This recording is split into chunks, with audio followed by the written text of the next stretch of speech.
There are a lot of different versions of the genesis of Beverly Hills Cop. Michael Eisner claims he was the originator of the original idea.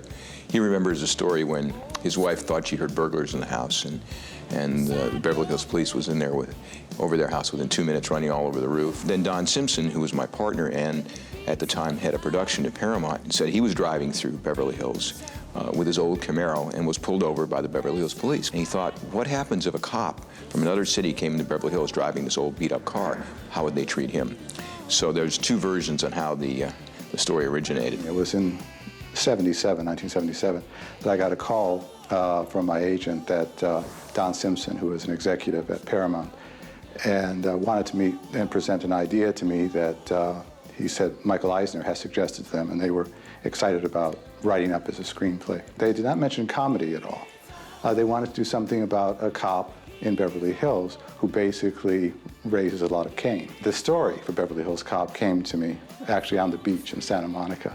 And I called Don and I said, I have the story, and if you want to meet, if you want me to present it to you, I'll be glad to come in and present it. As I was telling the story, and before I came to the end of it, Michael Eisner jumped up in excitement at one point. He says, okay, that's enough, that's enough. He says, it's terrific.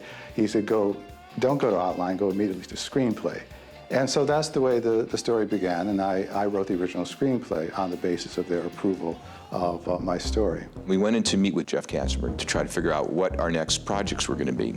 And Don, who likes to read executives' mail on the desk upside down, read Jeffrey's list of pictures that he wanted to make that they currently were earmarking for production, and one of them was Beverly Hills Cop. So Don said, Jeff, that's my project. That was my idea. We want that movie. You can't give that to anybody else. Jeff said, fine, you guys have it. So when I walked into my agent's office subsequently, this is about 4 years after I had written the screenplay, and he said, guess what? They're making your movie. Since I had written several other scripts by now, I said, which one? And he said, Beverly Hills Cop. And I said, great. And of course, the next question out of my mouth, suspecting this would be the case, I said, who did they have assigned to rewrite me?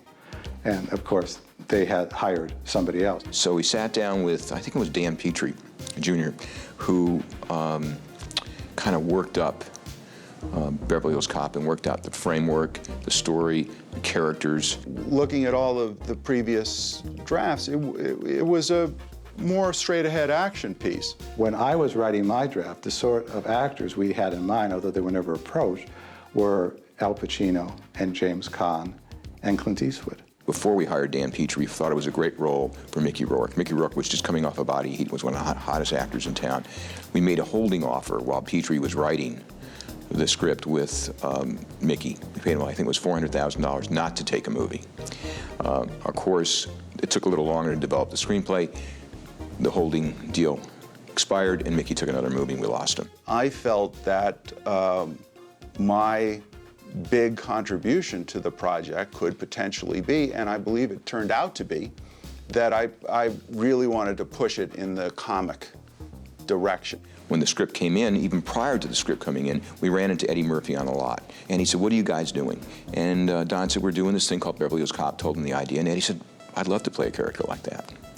And we said, what a great idea. So when we turned it into Paramount, when Jeff and Michael got the screenplay, we said, this is for Eddie Murphy. They called us back and said, we love the script, but we gave it to Stallone. They didn't expect him to take the role. They thought it was too comedic for his style and his wants as an actor. But to their surprise, I think, he accepted. Meanwhile, in the back of our minds, we say, but we wanted Eddie Murphy. But all right, Sly's a wonderful actor, and we sat down with him and said, look, I got to do a little work on the screenplay to modify the character for the way I speak. He started to tailor the script toward him, which is perfectly okay. The script came back.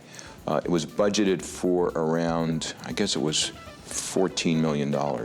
One of the things that Stallone asked me to do was to change the name of the character from Axel Foley to Axel Cobretti, so that he could be called the Motor City Cobra.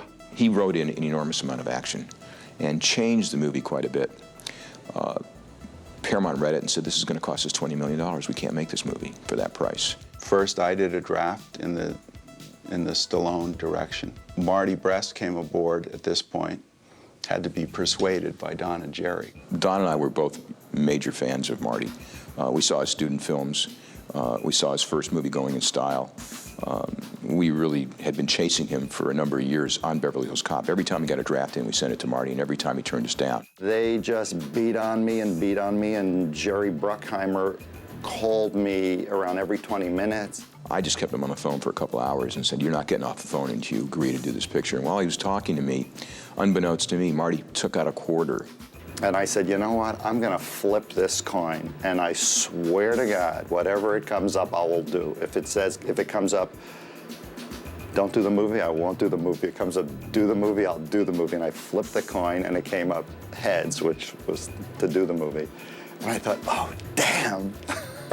And he framed the quarter that had him make the decision to do the picture. The studio got the new Sylvester Stallone draft. The budget had gone up, the comedy had gone out. We had this big meeting with Michael Eisner, Barry Diller, Jeff Katzenberg, Don, Marty, and myself. And, Barry says, "What are you guys going to do? You have a picture that we're not going to spend this kind of money." So Michael turns to Don and said, "Tell Sly you want to cut all the action out." And Don looks at Michael and says, "I'm not going to tell him that. You can tell him that." He said, he's Sylvester Stallone, who was one of the biggest stars in the world at the time. And so Barry walks to the window and looks around the room, and he said, "We have to change actors." And he turns to Michael and Jeff and say, "Talk to Sly, move him to something else." And then he turns to us and said, "What would you guys do?" And we said, "We'd go to Eddie Murphy." How you doing? Stallone had every right to hold him up for, for all his money. But he behaved in an absolutely gentlemanly and generous fashion. Ultimately, the material that was developed specifically for Stallone was incorporated in the movie Cobra. That night, we were on a plane to New Jersey to pitch the story to Eddie Murphy. We started to tell him the story of Beverly Hills Cop because he'd just gotten the screenplay. And at the end of Don pitching the story, Eddie said, "I'll do it." It was a great opportunity to have somebody like Eddie popped into that slot. Hey!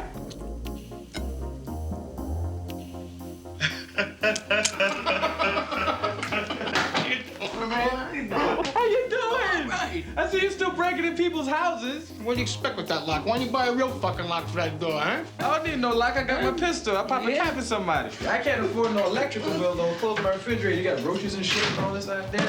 Sit down, man. Look at you. I remember Marty telling me that Barry Diller, who was running Paramount at the time, point blank asked Marty if he thought that Eddie Murphy could carry a film, and Marty said, "Absolutely." We really believed in his talent, as did the people at Paramount, that he could carry this picture because he was so funny and smart. This is Don Simpson and Jerry Bruckheimer and Marty Brest, the producers and the directors of the film. This is their brainchild. You know, this is the cleanest and nicest police car I've ever been in my life. This thing's nice in my apartment. Working with Don Simpson and Jerry Bruckheimer was always tremendously fulfilling and fun, and they're like super producers. As a team, they had an amazing concept of picking people that was not necessarily based on what they had done or what they had proven, but they would pick people based upon what they felt a person could do if a gun was held to their head. My introduction to Don was the first day of shooting, I believe, on Beverly Hills Cop. He showed me his collection of automatic weapons in the trunk of his car, which I was both impressed and terrified of. Don had a reputation of being a wild man and a crazy man, but I loved him. I mean, the thing I loved about him that he was so honest about everything. He just, and he and Jerry were such a great team, and because Don was a wild man and Jerry was kind of like the quiet guy, so they were like the good cop, bad cop thing, Don was grandiose, and everything he did was big. And Jerry was and is very measured. Very watchful. They definitely played good cop, bad cop.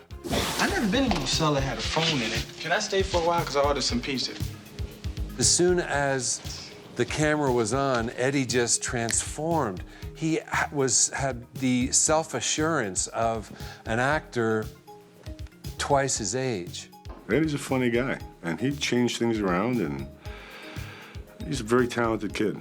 Eddie and I became kind of friends. You have to, in order to have that kind of repartee and to, you know, work that quickly and in a really different way than I'd ever worked. You had to like each other. I remember you used to drive that crappy blue Chevy Nova. What are you driving now? Same crappy blue Chevy Nova. Eddie and all the other actors, but Eddie, you know, historically and sort of legendarily is an amazing improviser.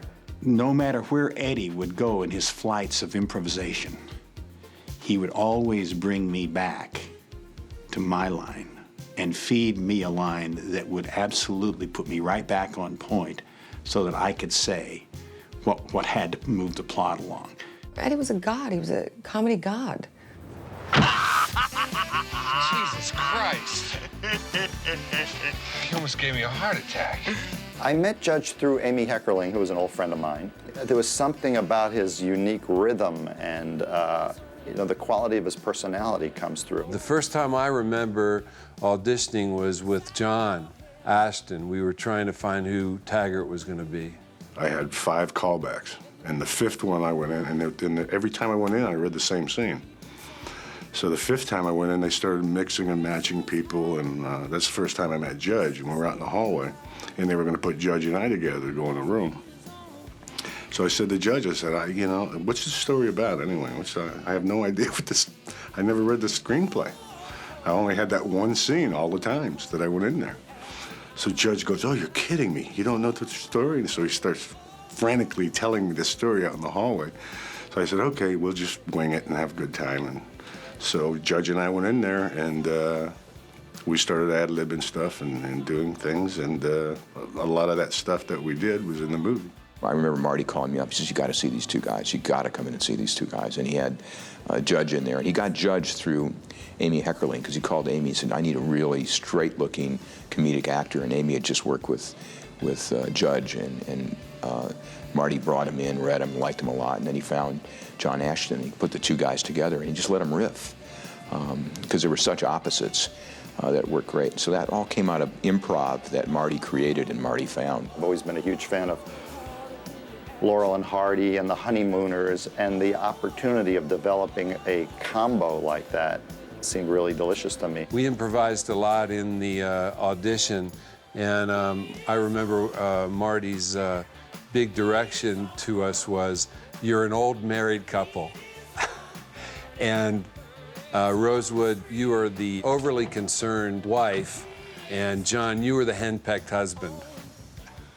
So I'm hassling him about his diet, how much coffee he drinks. We came up with the meat thing. You know, it says here that by the time the average American is 50, he's got 5 pounds of undigested red meat in his bowels. And he turns and he looks at me and says, why are you telling me this? What makes you think I have any interest in that at all? It was hysterical. The scene that Judge and I have in the car, I mean, all it says in the script is Taggart and Rosewood wait outside.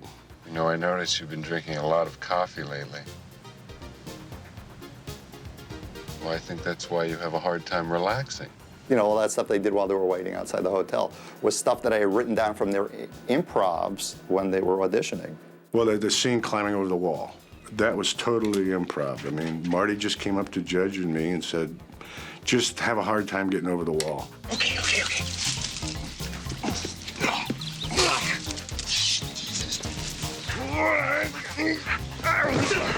Those 2 guys, I think they're just amazing. The bickering that goes on between them and the dynamic between them. What a great cast. What a fun cast. These people came in, knew their job, and did it. The first thing I shot was the strip bar. We were all thrown together. We were sitting in this tiny little cocktail table for a couple days with naked women over your head. I was very bashful, Eddie was a big star from Saturday Night Live. I was very shy. John Ashton is never at a loss for something to say. Eddie was quiet, he was shy, believe it or not. And John ended up telling this incredibly inappropriate redneck joke. And I just went, oh man. And Eddie was quiet, but then very politely went, for the first time. That's the first time I heard his laugh, which is Eddie's laugh.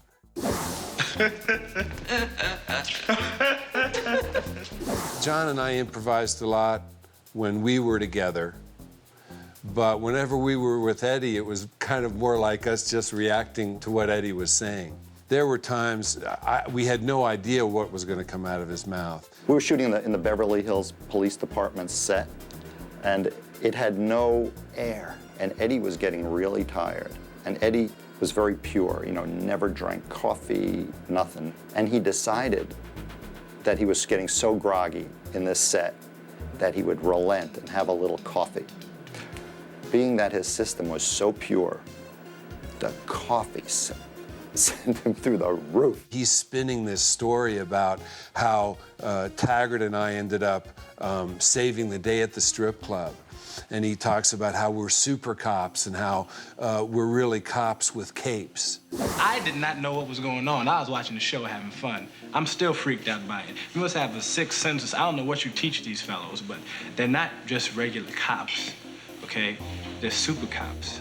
And the only thing missing on these guys are capes. And I had to stick my hands in my pockets because I had blown a couple takes because it was so funny.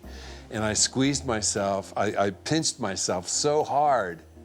When you see the scene, you'll see my hands were in my pockets because I couldn't blow any more film. And he was so funny in that scene that I ruined the first couple of takes by laughing. It was, you know, and finally I had to like hide behind the camera with a thing, and I kept ruining takes. You give Eddie a scene and you say, all right, these are the key plot points. This is what you got to hit in the scene. The rest is up to you. So you just point Eddie in a direction, and he just vamps with it and goes with it. Another great example of Eddie's invention, Marty told him at one point, when he drives up to Victor Maitland's private club and to park his car, the first take, he just got out of the car, the valet took it, and Marty said, Eddie, we need something because it's kind of dead air. Can you give me something when you get out of the car? And he says, sure, backs up, drives in, gets out, and he says, Can you put this in a good spot? All this shit happened last time I parked here. Thank you. Well, Marty just loves to, he likes to do a lot of takes, you know, and he likes to get it as it's scripted, and then, okay, we got that. Now let's just play and have fun. And then a lot of that stuff gets in the movie. The thing I love about working with Marty is he really does care about character. Character development and character nuance to me is the thing that I find most intriguing. Just because it's on the page and just because the actors say it doesn't mean it's right for Marty. Marty will go to any degree to make a scene work. If you had questions, certainly about character, and more often than not about plot, because we were jumping all over the place and doing all the ad-libs, he clarified, and you really could have gotten lost. Marty was a great audience. He believed completely in us as a cast. He felt that he had a great cast. He was wildly enthusiastic, contagiously so, and was a tremendous audience. For me, very easy to work with. We got along very well. We have very similar sensibilities about stuff, and I had a great time. Beverly Hills Cop was lots of fun to work on. When I mentioned Mikey's name to Maitland, that's when Maitland went nuts and had me thrown out. Axel, you look like a hoodlum. You go barging into his office without an appointment. You're carrying a gun. I mean, if you barged into my office and I didn't know you, I'd throw you out. I had my initial interview for Beverly Hills Cop and was told I was going in on a Sylvester Stallone film. And by the time the test came around, we weren't sure who was doing it. Then we did the tests. I ended up getting the role, and I remember thinking, who am I playing? What am I? It's not a love interest anymore. Lisa was really charming, really outgoing, a lot of fun to work with. I feel bad for her because she had to wear those big 80s hairdos, you know? I ended up having to go to the set before I was actually due to work. And I spent 2 days doing hairdos. Inspector Todd gave me a message for you. Want to hear it? I don't think so. He says if you're out here investigating the Tandino murder, you needn't bother coming back. He tells me if we inform him you are working on this case, he'll have you brought up on charges and fired. Now, one last time, what are you doing? I'm on vacation! Ronnie Cox was rather extraordinary because he had a couple of big dialogue scenes in the movie that I literally delivered. You know, I would get up at 3:30 in the morning and take all the different drafts from all the different writers and cut and paste and add and stuff. And then the typist would pick it up, you know, those days before computers, the typist would pick it up at 5:30 or something, type it, Xerox it, give it to everybody. And Ronnie Cox was always getting these 5-page scenes in makeup. You know, he'd be, and you know, being like the super trained professional, you know, really trained actor that he is, he always pulled it off. I remember Eddie like looking at Ronnie Cox working, and he said to me, "Man, don't ever give me 5 pages in the morning. Forget about it. But look at that guy go." The fun of acting really is reacting, and it's when you're getting to react to really good people who know what they're doing. That's the real joy of acting, because then all you have to do is be present to win. I was real excited about working with Ronnie Cox because I admired him a lot. I admired his work in Deliverance, the movie Deliverance. We were always egging him on to take his arm out of joint like he did in the movie. In the movie Deliverance, he washes up on a rock and it looks like his arm is broken. He's double jointed so he can take his arm out of the socket, and we were always saying, "Ronnie, take your arm out." I see you look at this base. Yeah, I was wondering how much something like this went for. $130,000. Get the fuck out of here. No, I cannot. It's serious because it's very important base. Have you ever sold one of these? Sold it yesterday to a collector. Get the fuck out of here. It's serious. I said it myself. Bronson came in and he said, "I won't do this movie." He said, "But if I did it, here's what I would do." He said, "You know these guys you see in Beverly Hills, you see them in the department stores and the clothing stores and everything, and you cannot figure out where they come from. Are they Israeli? Are they French? Are they Moroccan? Or what are they?" And I said, "Kinda." And he started doing that accent. I'm fine. My name is Serge, and how can I help you? And I literally fell off the couch onto the floor in hysterics. I was laughing so hard I couldn't breathe. Tears were coming out of my eyes. And while I was on the floor, I just rolled up on my knees and said, "Please, you have to be in my movie. You have to do this. You have to do this." And he went crazy. "A director on his knees. I'll do it. I'll do it." I'll never forget Bronson Pinchot's first day because nobody really knew who he was. I think he'd played a small part in the Tom Cruise movie Risky Business. Bronson came in, and we were shooting a really easy scene. We had no idea what he had planned. He came in and started with that voice, and we all lost it. It's pretty hard to really break Eddie up. And when you watch the scene, the first art gallery scene where Bronson is introduced, Eddie is doing everything in his power not to bust out laughing. And I'd never seen Eddie have to contain himself that way. We burned a lot of film. Marty ruined some takes. He was sitting on the camera dolly and was laughing so hard that he was jiggling the camera. Hey, boss, I know what you're gonna say, but You mind telling me where the fuck you come off going undercover without authorization from me? What the fuck is this all about? You wanna play some fucking bullshit cowboy cop? Go do it in somebody else's precinct. When we were scouting Detroit locations, I went to the Detroit Police Department because Eddie Murphy was the Detroit cop, and I was looking around and I saw this guy, and there was something about his bearing, and I went over and started to talk to him, and he was the head of homicide. I guess he was a lieutenant or a captain of detectives in Detroit, and his name was Gil Hill. And Marty Brest kind of interviewed and talked to him, and he said, "God, he's a great character. We got to use him in the movie." So I started talking to him more and more and more, and I said to him, "You know, would you like to read for a part in the movie?" And he said, "Yeah, why not?" Since I wasn't involved in the Detroit sequence, which they shot first, he kept telling me, "You won't believe who I found to play Eddie's boss. He's this highly decorated Detroit detective. This guy is great." Gil turned into a fine actor. Marty worked with him along with Eddie, and he got the part. And now he's running for mayor of Detroit, which I think is the irony of the whole thing. I just spoke to him and said, "You started it all." You're a good cop. And you got great potential, but you don't know every fucking thing. And I'm tired of taking the heat for your ass. One more time, you're out on the street. Do you understand me? Boss, let me tell you. Do you understand me? We spent, I think, the first week or two in Detroit, filmed part of the car chase there, and the big truck going down the street with all the cars being destroyed. That was done in Detroit.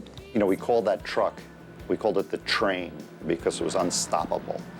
And because it had to do all that bashing, the front bumper of it was fitted with a steel I-beam, or construction beam. So when that thing was going, it was unstoppable. And there was a very, very complicated shot that took a very long time to set up and it was only going to be done once, where that truck comes down this block and starts banging cars out of the way. Police!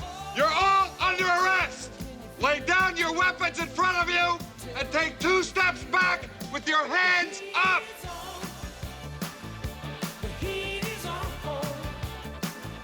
Very good. Great. When we finish the movie, you normally have what we call an industry screening, where you invite all the agents and actors and friends, and we're sitting in the theater and we're in the back and nobody's laughing. I mean, it is dead silence. I walk out, Eddie walks out, Barry Diller's sitting next to us, and Eddie said, "I don't drink, but I want to get a drink. This is a disaster." And Barry looked at us and he said, "No, these people just don't appreciate it. You watch. This is going to be a big hit."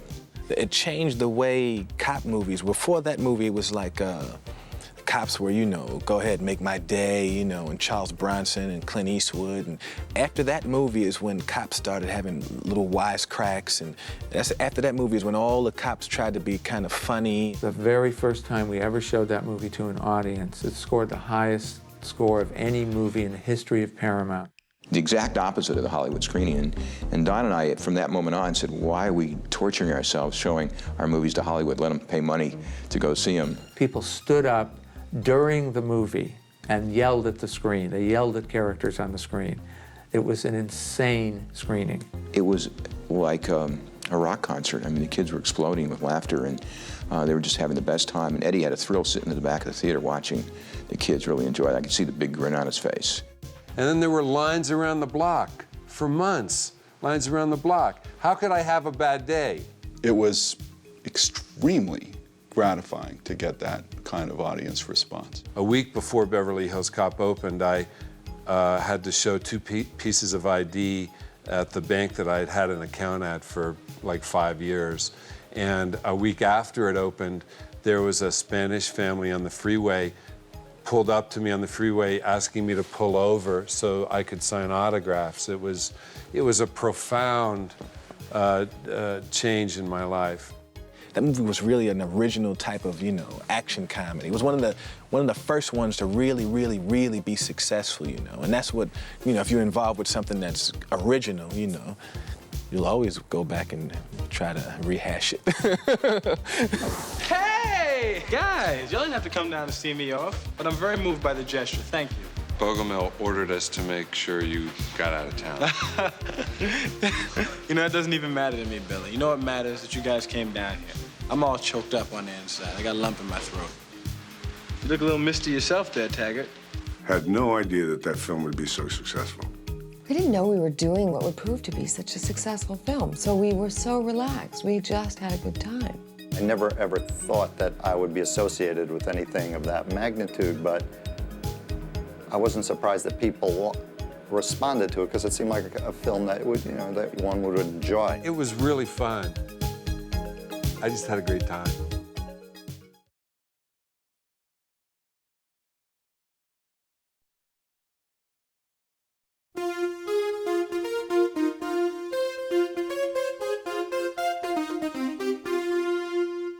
The role of the casting director is to bring ideas and options to the director and the producer. I mean, that's the simple explanation. And I think it's helping a director come up with a concept of what various roles are going to be like. I always think that every character in a movie has an essence and has a reason for being in the movie, even if they're just the pretty girl that walks by so the main character turns their head and looks at them. That girl has to be pretty because that's her purpose in the movie. So every person, every day player, everybody has a reason for being there, and it's my job to take the submissions and then winnow them down to the ones that make sense, or, you know, initially that I think make sense. When I was cast, Sylvester Stallone was starring in the film, and it was very much a Stallone-based vehicle. When Stallone was going to do it, it was going to be, you know, I think it was going to be like Rambo blows up Beverly Hills. And more these days, you know, the leads are in place before you start. I mean, there's almost no big movie that's made without a lead in place before I get going. My intention with Stallone was to sort of, you know, make him a character that would fit that scenario. And I was, you know, thinking that if we could strip him down to a real working class, unglamorous figure, that it could have worked nicely. All of the parts, with very few exceptions, were cast during the Stallone period. When they test you, you pretty much know that there's some high hopes for this particular picture, and they want to make sure they do everything just right. The thing I remember most about Jerry Bruckheimer, Don Simpson, was that there was this day when suddenly they had left and gone to New York. And we knew that there was something going on with Stallone, but we didn't know quite what it was. And then they came back, and we had Eddie Murphy as the lead in the movie. How you doing? After that meeting, we went back, and the script needed a lot of reconceiving really fast. I remember that James Russo was cast afterwards, because originally that part was going to be Stallone's brother. There were a few other things that were looked at a little bit differently. Obviously, the girl was a love interest in the Stallone period, and she became a friend. By the time they made that big change on me, my only question was, what was I playing? I think we were all in the same boat. My memory is that Eddie came on 2 weeks before we started shooting. Look at him. He came in and took over the lead in what was, I'm sure, an expensive production with no notice, with less notice than us, with the whole film riding on his back. You know, this is the cleanest and nicest police car I've ever been in my life. This thing's nicer than my apartment. In the script originally, there weren't that many distinguishing things cop to cop. And we were trying to think, what makes a Detroit cop, what makes a Beverly Hills cop? And the idea was that all the Beverly Hills cops were supposed to be really good looking and really like off of a soap opera. Except when we started to think about casting all the parts that way, it didn't seem particularly interesting. So the decision was that the guys in the background would be very straight and good looking, but that there had to be something interesting about those two main guys that you were going to see all the time, Taggart and Rosewood. I mean, that you were going to see them with Stallone at the time, all the time, and they had to be entertaining. You know what I keep thinking about? You know the end of Butch Cassidy? Where Redford and Newman are almost out of ammunition. Really? I'm gonna make you pay for this. Judge had done some wonderful work before and was really amusing and entertaining, and even though he wasn't the classic soap opera handsome guy, he was straight on, and yet he was more interesting than sort of casting somebody that was more straightforward. And then John just was a good counterbalance to Judge. The chemistry was great from the get-go. From the first audition, it just clicked. Judge was the first one in, and then John Ashton was the perfect sort of Oliver Hardy to Judge's Stan Laurel. We weren't really operating on that principle. It was, I guess it was a little more of Oscar and Felix. They just seemed to have that perfect classic comedy team chemistry that I've always sort of loved and was very anxious to find. Detective Foley, I'm Lieutenant Bogomil of the Beverly Hills Police Department. Do you wish to file charges against Sergeant Taggart? This is some kind of joke, right? Do you wish to file charges against this officer for assault? Look, where I'm from, cops don't file charges against other cops. No, I don't want to do that. Ronnie Cox played Lieutenant Bogomil. We looked at lots and lots and lots of guys for that part. That was the last big role to be cast. We made the deal then like Monday, and I think I worked either Wednesday or Thursday. Where you going now? I'm gonna go get my shit and get out of here. No, big mistake, big mistake. You want my advice? No. You know what I would do if I was you? No, I don't. Go in there, talk to him, wait for me, Jeff, she'll be right back. Jeff, get away from me. I'm gonna shoot you, all right? No time for you to... I'm not telling you what to do, but you know what I would do? Paul Reiser I knew from New York. He had come in to audition for me for Reckless and had badgered me to come see his stand-up act. I mean, he would call me constantly, and I'd say I don't do that, and I don't go out at night alone to clubs and all this stuff, and he would call me. And finally I went and saw him, and I just thought he was fantastic. How you are doing today? Hi. I'm fine. My name is Serge, and how can I help you? Yeah, I'm looking for Miss Jenny Summers. She's very busy today. Maybe you give me your name? My name's Axel Foley. And what it's pertaining? I didn't understand what you said. Pertaining, what it's meaning, regarding. Bronson Pinchot had a small part in Flamingo Kid, which I cast. He was one of the card players who plays poker with Matt Dillon. So when we were looking for people to play this role, I thought of Bronson and called him up. And he didn't come in, and he didn't come in, and he didn't come in. And we actually auditioned a lot of other people, and there was a guy that was gonna get this part. Originally, this is another kind of one of those, tough things, There were two guys in the art gallery, and this character that Bronson created was so delicious that I had to go to the other actor and say, I'm sorry, we're gonna really trim your part down, because this thing that Bronson was doing was just opened up a whole new level of possibilities. Who let you in here? I let myself in. How you doing? I have to ask you some questions about Michael Tandino. And what, may I ask, is your interest in Mr. Tandino? Well, he was my best friend. He came to see me in Detroit a couple of days ago. And a couple hours after he got there, someone killed him. And? What do you wish to know? Casting the villain in a film like that is really tricky, because you need somebody who's sort of very iconic. Steven Berkoff was in a James Bond movie that was playing in the airplane as I was flying out to start this job. Having a villain who was not from this country was a way of sort of making it fresh. And I saw a still of Steven Berkoff, and it was just sort of riveting. I knew Steven from his avant-garde theater stuff, but I didn't recognize him when I saw him in the movies. Not gonna say goodbye? Why, ain't you guys gonna tail me to the city limits anyway? Yes, we are. I figured you would. I was thinking about stopping off and getting something to drink, though. Yeah, we sort of figured you would. Does that mean you guys are gonna join me? I don't think so, Axel. We're still on duty. Well, I don't think one beer's gonna kill us, Billy.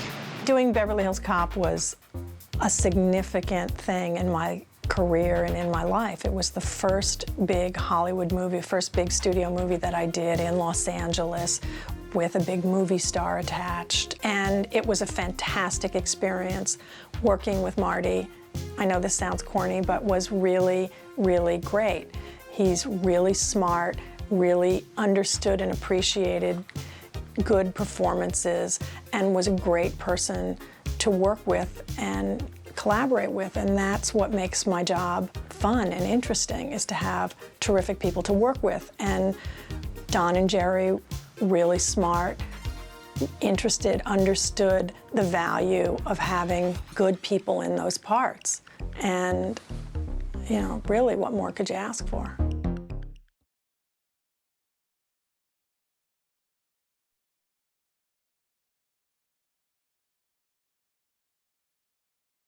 The music in Beverly Hills Cop was indigenous to the scenes. It was just an amazing marriage of two elements for me. That techno pop, which was very popular at the time, as well as funk music. But Harold putting them together brilliantly. Wow.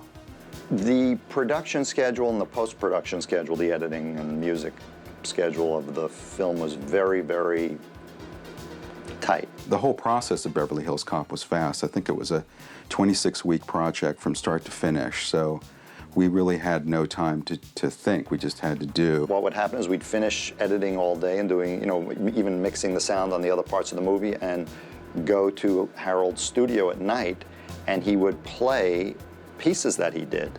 The Axel F theme was also driven by Marty's direction, which was to come up with a very simple theme for Axel that could come in every time he was basically up to any kind of mischief, or kind of drove the story along. So I think the model for that is really the Pink Panther. Also, there was a movie called The Third Man, which is similar, where you have a theme, and it comes kind of every moment where the action and the actor is up to a specific action.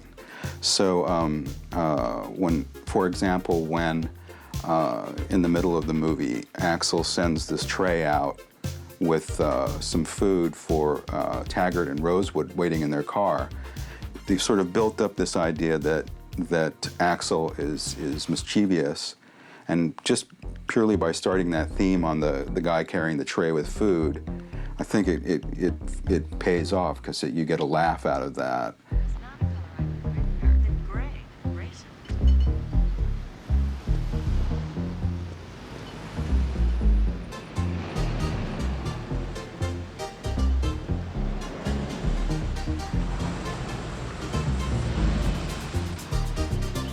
Good evening, sir. The hell is that? It's late supper, sir. Compliments of Axel Foley. Foley? How do you know we were here? Because I let you drive. The opening song, The Heat Is On, Glenn Frey from the Eagles did it. It was a peak experience for me seeing it at Mann's Chinese Theater, because we didn't, you know, as actors, we don't know what the music's going to be until we see the completed film. What Marty wanted right away was to set a mood for Detroit and have that different than the rest of the movie. You were all ready to be entertained by the time the opening song was done. The interesting thing about that song was that Harold Faltermeyer and Keith Forsey, Harold was the composer, wanted to have a shot at writing a song for the film. So kind of overnight, they came up with this song, and if you listen to the lyrics, there's basically no lyrics to that song other than The Heat Is On. And I think it's maybe the last song that ever used a saxophone successfully in a pop tune. Songs in the movie, and they always helped. You know, we put Neutron Dance in, the Pointer Sisters song during the big chase at the opening of the movie, which is actually a song that Marty stumbled onto. It had been a song that was already on a Pointer Sisters album, but hadn't been a hit. And he heard it one day when we were just listening to songs, and we tried it, and it worked so well. And the idea of the music in general was that songs and score would drive the action as opposed to sound effects. And if you watch Beverly Hills Cop versus any of the movies, action films that come out today, it's the sound effects that are really loud, and the music kind of supports that.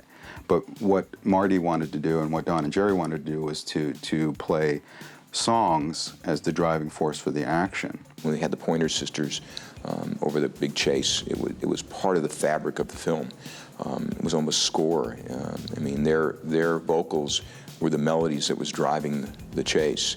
It's interesting about music and chases, because a chase isn't necessarily inherently comedic, and the choice of music can take sort of an action chase and make it not comedic, but light and fun, and Neutron Dance was the perfect combination for that chase, and we really fought to make sure it stayed in. New Attitude was in a bar scene kind of early in the movie when Mikey and Axel first get together and go out for drinks. And the interesting thing about New Attitude was that it was a song that the record company really wanted us to put in the movie. And it played well in the bar because it was kind of an upbeat song. That song by Patti LaBelle, Stir It Up, when Eddie first hits Beverly Hills. What an amazingly engaging song. Stir It Up was the song that, although it was submitted by the record company, New Attitude was the song that they would have preferred to feature. But Marty liked Stir It Up as a more of an anthem for Axel. So it plays when he's going into Beverly Hills, and kind of repeats itself after he visits Jenny and goes to Victor Maitland's office for the first time. And then it comes at the very end of the film. So he liked the lyric, which was very direct, and it was very fun, and it played the energy of going into Beverly Hills and the end of the movie. It would have been New Attitude if it was the choice of the record company, but Marty wanted to stir it up. Nasty Girls, you know, as I remember it, it was the song that the stripper had suggested. That it was actually in the strip scene. I think it's a real stripper that he had found, and I think that's what she recommended that they use. The record company wanted us to use this Rick James song, which is actually on some of the early releases of the album.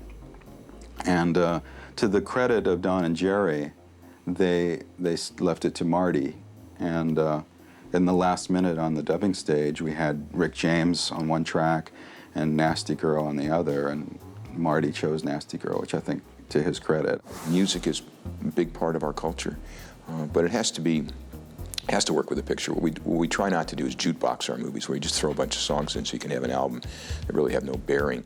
It was fun working with the music on that movie specifically. It was really fun.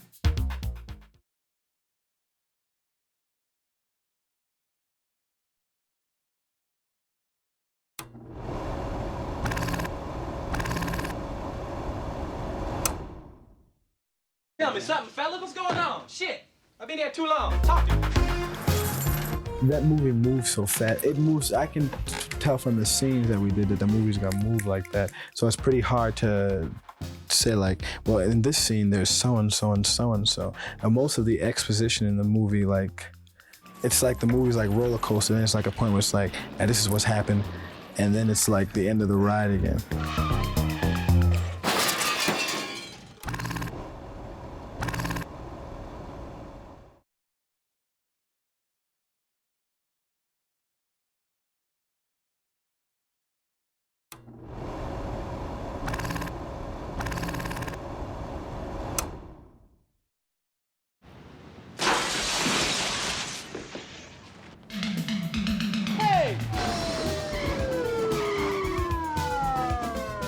See this shit?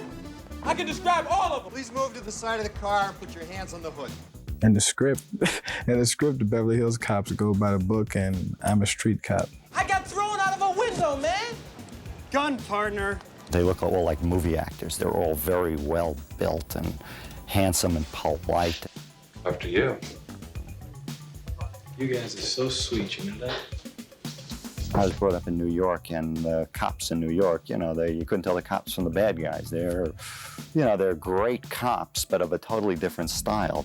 You know, this is the cleanest and nicest police car I've ever been in my life. I'm a cop that's common sense. It's like, look, I saw this, let's go in and do that. How can you be sure if it'll be drugs or something? I got a hunch, okay? That's a technique by which many crimes outside of Beverly Hills get solved. The Beverly Hills Cops are like, well, we know you saw it, but according to the law, we can't go in because there's, so we need a warrant for. That's the difference between Detroit cop, Beverly Hills cop.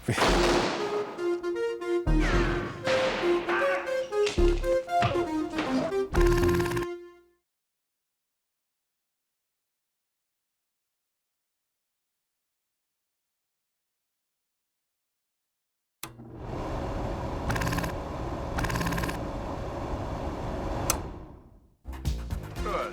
All right. You bet, Doc. Can you put this in a good spot? 'Cause all this shit happened last time I parked here.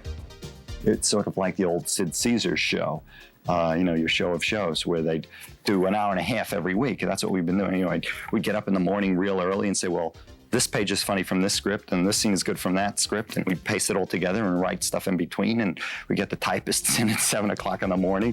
They get it on the set, then we go over the actors. I'll go over the scene with the actors, and the actors would say, well, how about this, how about that? And Eddie would come up with some great idea to switch it around. There's a great scene in the movie, which I think is one of the funniest, where we had to have Eddie go into a big private men's club, sort of like a country club. And we had a scene where he had to con his way in, and it didn't work. And I was just riding in on the car in the morning saying, what are we gonna do? This doesn't work. And this is the greatest example of Eddie's invention. Yes. I'm looking for Victor Maitland. You realize that this is a members-only club. But I have to talk to Victor. It's very, very important. I went into his trailer in the morning and he was like real tired. And I said, Eddie, we're in trouble. In around 80 seconds, we're going out there to shoot a scene where you con your way into a men's club. What do you got? And he said, well, show me what you got so far. And I showed him 2 versions of the script he had. He looked at it for what must have been between 6 and 8 seconds. And he said, how about this? And he proceeded to enact the scene in front of me. And I fell on the floor in hysterics. And I said, come on, here we go. Picture and action. Well, why don't you give me the message and I'll take it to him? Okay, I guess I can do that. Tell Victor that Ramon, the fella he met about a week ago, tell him that Ramon went to the clinic today and I found out that I have herpes simplex 10. And I think Victor should go check himself out with his physician to make sure everything is fine before things start falling off on the man. Perhaps you better tell him that. You know, I think that would be best. So do I. There was a lot of that going on. Whenever we get to a bind, Eddie always would have a way out.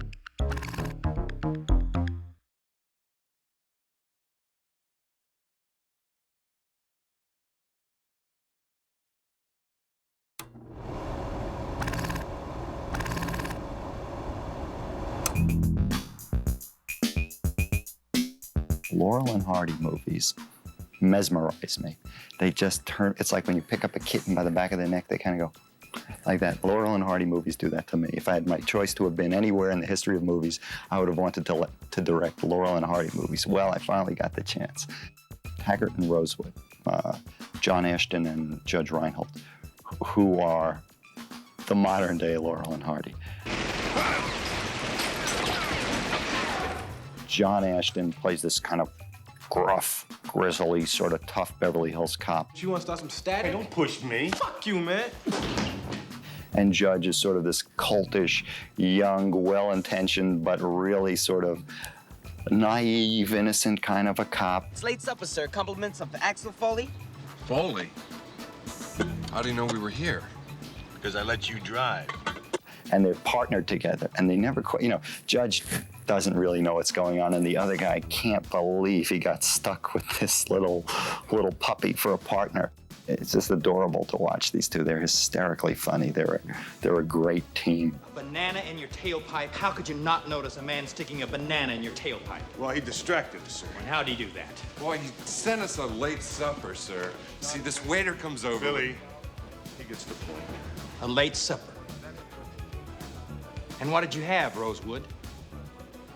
I think it was a shrimp salad sandwich, sir. A shrimp salad sandwich. Yes, sir.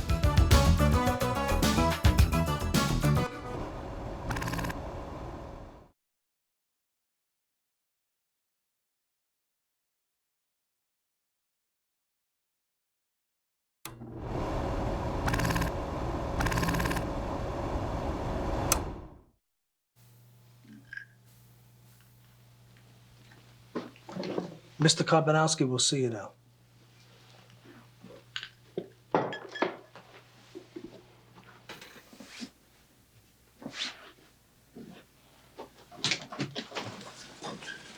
He's down there. Thanks, man.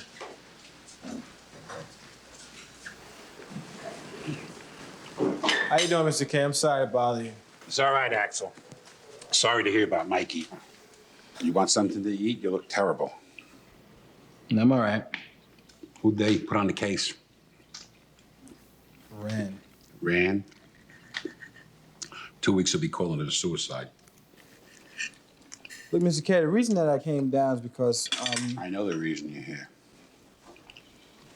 Look, we had nothing to do with it. None of us.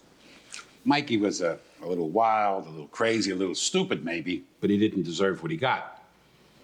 He called me yesterday, and he said that he wanted to come and see me. He had some stuff for me to look at, and maybe I'd move it for him.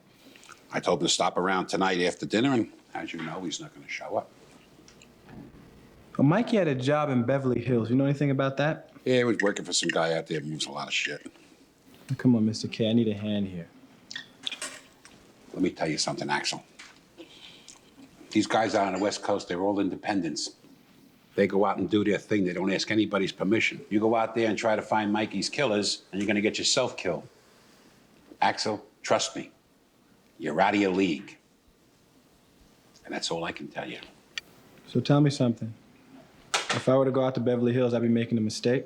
Yes, a very big mistake.